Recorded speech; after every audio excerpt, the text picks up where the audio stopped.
పరస్త్రీ పలుకు ఇచ్చకపు మాటలకు లోబడకుండాను అవి నిన్ను కాపాడును. దాని చక్కదనమందు నీ హృదయములో ఆశపడకుము.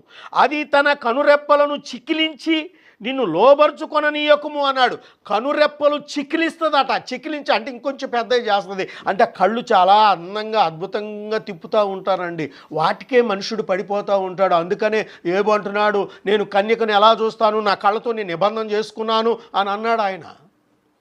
ఆఖరికి తన భార్య అంటుంది, నువ్వు దేవుడికి నాకు కూడా పనికి రాకుండా పోయావు, ఆ దేవుని దూషించి సావరాదా అంది. అయినా కూడా ఆయన చూపులు పరస్త్రీల మీదకి వెళ్ళలేదండి.